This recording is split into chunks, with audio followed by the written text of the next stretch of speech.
Hello friends, good morning. ఈరోజైతే 4:30కే మేము లేచి ఎక్కడికి వెళ్ళామో తెలుసా? ఫలక్నామా కాళీ మందిర్.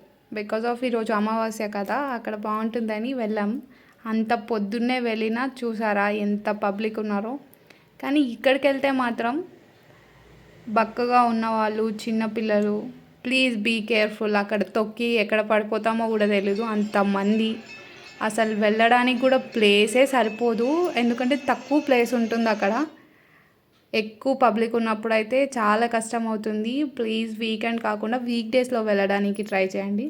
మేము వెళ్ళినప్పుడు అయితే ఆ పబ్లిక్కి బాబోయ్ చాలా ఇబ్బంది అయిపోయింది. కానీ ఇంకా ఏం చేస్తాం, వెళ్ళిన తర్వాత వెనక్కి రాలేం కదా, వెయిట్ చేసి ఆ రోజు 2 hours వరకు అభిషేకం చేశారు. అదన్నీ చూసాము, మంచిగా అనిపించింది. మాకైతే చాలా పీస్ఫుల్గా అనిపించింది.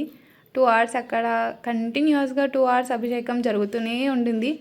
ఇలా మీరు కూడా చూడాలనుకుంటే సండే వెళ్ళొచ్చు. ఎవ్రీ సండే జరుగుతుందంట. సండే అండ్ అమావాస్యకి కంపల్సరీ జరుగుతుంది అని అన్నారు, అక్కడ బోర్డు ఉంది.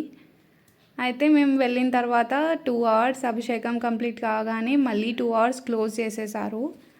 ఎందుకంటే అలంకరణ చేయడానికి క్లోజ్ చేసి తర్వాత దర్శనం అయితే స్టార్ట్ అయిపోయింది. మేము అలా ఇంకా లోపలికి వెళ్ళేసి అక్కడ ముడుపు కట్టారు మొత్తం చెట్లకి. చాలామంది ముడుపులు కట్టేశారు. ఇంకా వెనక్కి చూస్తే ఆ రోజు అఖండ దీపాలు అవన్నీ చాలామంది వెలిగించారు అమావాస్య రోజని.